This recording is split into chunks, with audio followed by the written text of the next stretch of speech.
Hey everybody, I wanted to do a get ready with me because I'm bored, I'm not going anywhere. Travis County, which is the county for Austin, has declared a quarantine, and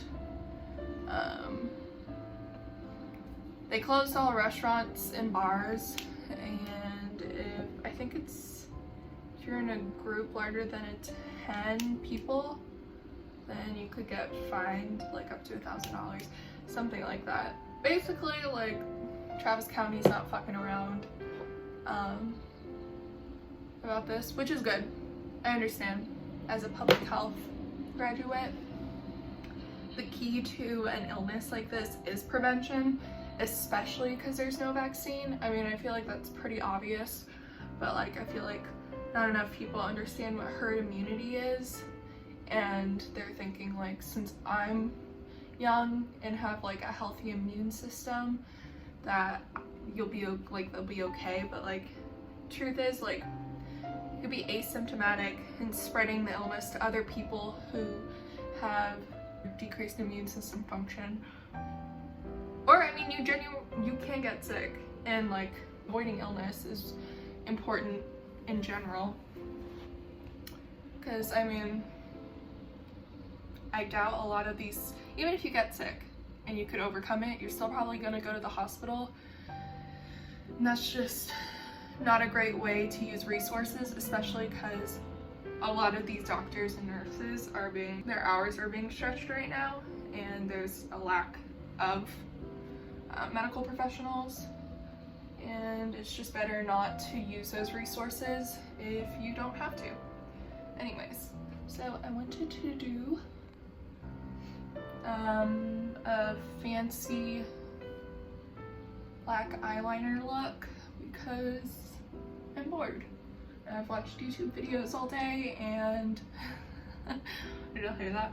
I've watched YouTube videos all day, and I don't really want to watch anymore because there's nothing else to watch, so I decided to contribute and add some of my own. Anyways, if I'm being quite honest, this quarantine isn't like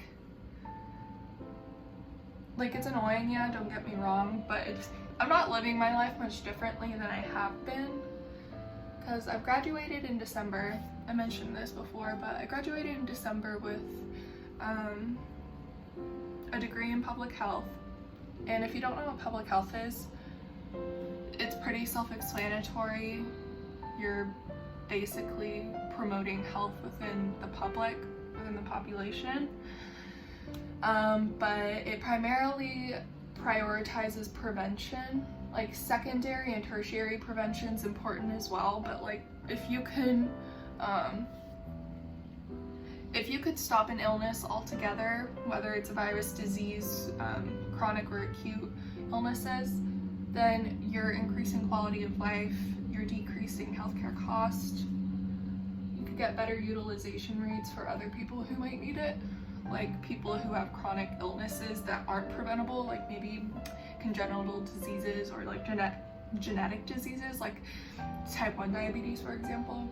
Anyways, so like, my primary focus and my primary interest is in prevention, and I really want to do something with that.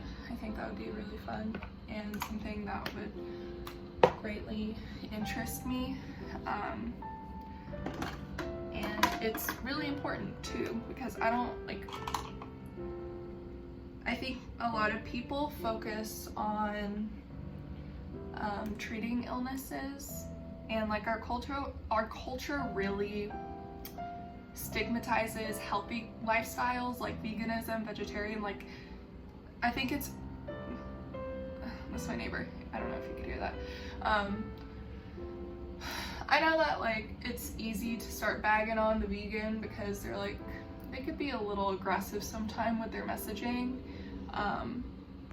but it's just like, in America, I feel like, depending on where you're from too, obviously, but like, in America, it's common to like make fun of the meathead, the bodybuilder, those exercise couples. It's like really, really common to not exercise at all. In fact, it's like real people don't have time to cook fancy meals and work out 5 times a week, which some people I think are qualified to the argument. There's definitely factors and barriers that prevent people from leading healthy lifestyles, like social economic status, where you live, your education level, basically social determinants of health. But where was I going with this? Oh yeah, but I mean, I think it's still important to prioritize your health in general. Did I do? Yeah, I did. Anyways, so my goal is to work for a nonprofit that focuses on that. So like maybe the American Heart Association. That'd be a really cool place to work because they really focus on prevention, because heart disease is a chronic illness, which if you don't know, chronic is long-term and acute is short-term. So like a cold, for example, is an acute illness. But diabetes is chronic. Anyways, segue. I also would be interested in working with the Diabetes Institute in San Antonio. We have really high rates of diabetes just because of like the culture, and I mean, amongst other factors. There's just a lot of reasons, but San Antonio has a really high rate of diabetes, and I'd be really interested and excited to work to help prevent that. Anyways, so I've been trying to get a job since the end of December, but at first, this is primarily my fault, honestly. At first, my boyfriend moved to Austin because he got a job with Oracle, and I wanted to live with him, and I thought I could make it work in Austin. Let me add this in. I knew San Antonio has like really great like medical professional jobs. Like we have a lot of them. We have a pretty great medical center. I also heard Houston has a great medical center, but I'm not really interested in moving to Houston in particular. And I knew that all my best options would be in San Antonio, but I thought I could make it work in Austin. So I graduated a little early, like a semester early, and I moved to Austin and I began looking for a job, and I wanted to start as like a practice administrator. They're basically like the people who are in charge of like the business side of healthcare. And I wanted to start there because I like at the time, which was like literally 3 months ago, at the time I thought I wanted to eventually be like a hospital CEO or something like that, because that was really something I was interested in. And then I wanted to eventually move over to health policy and work in the government. But I wanted to get like actual healthcare experience first, so I could like understand issues that may not be seen or maybe overlooked by politicians simply because they just don't have the background. I mean, I could really go into a whole deep dive as explaining how a lot of these politicians, although they like mean well, the policies that they're coming up with are only band-aid solutions, and I feel like their money, or like the government money and programs and policies, could be better used in a different way. I'm trying not to go on a rant here. Long-term solutions aren't really a priority for governments because it costs more than short-term, at least up front. Long-term solutions overall, like once you reach your goal, it's gonna cost less. But short-term solutions are cheaper up front, and governments just have a hard time spending money on like healthcare and like health policies. Anyways, what was I go? Oh yeah. So I still want to do this. I still want to become a healthcare, or I still want to be a part of creating health policies. There's 2 in mind that I really want to initiate or enact, but I'd be really happy if they were enacted before I even had the chance to, because they're things that they're 2 policies that I think are extremely important. And either way, my main care is like people having proper access to healthcare. That's primarily every public health professional's goal.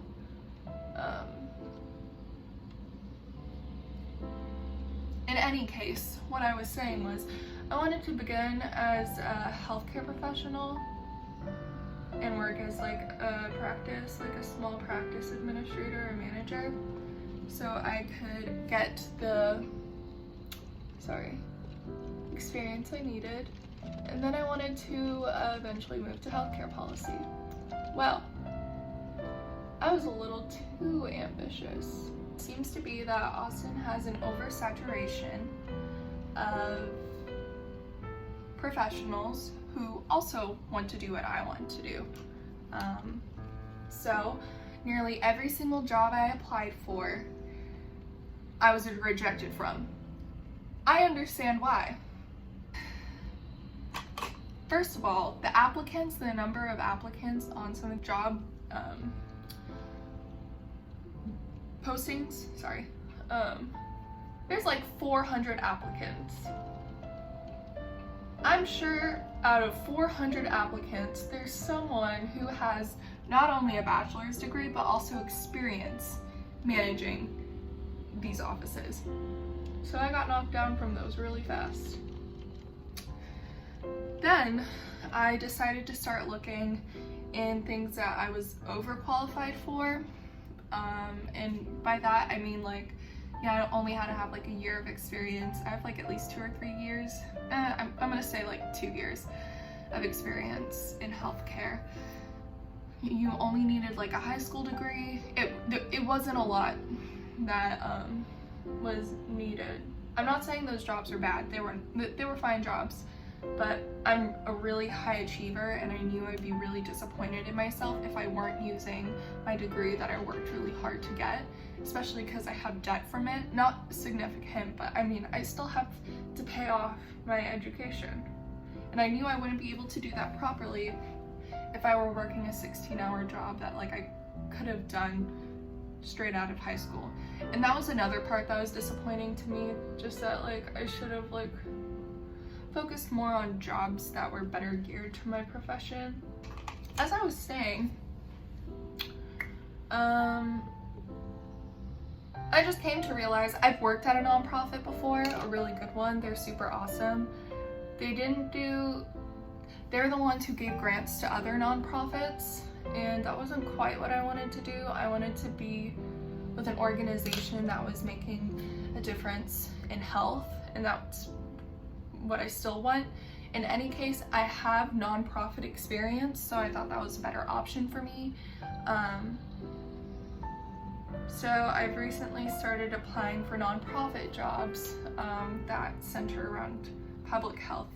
Like I said, like the Diabetes Institute and American Heart Association. And I've been applying outside of Austin because realistically I just have really limited experience or opportunities here.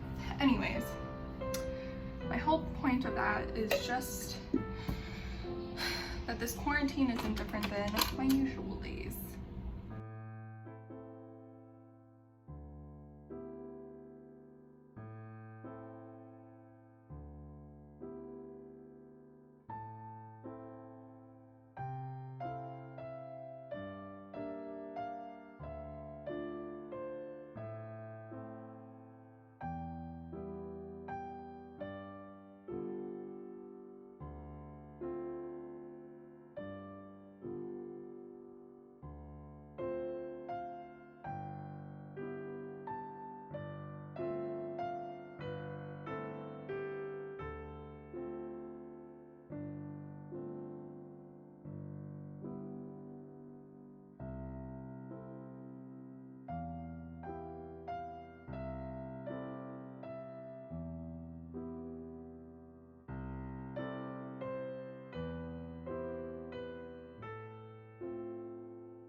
Thanks for watching my video. I hope I entertain you during this time of disparity.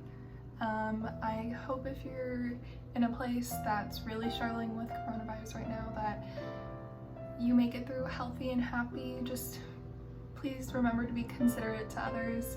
I know that's a huge thing, but not only can you get yourself sick, but you could get other people sick, and I want everyone to be happy and safe and healthy. I hope y'all have a wonderful day.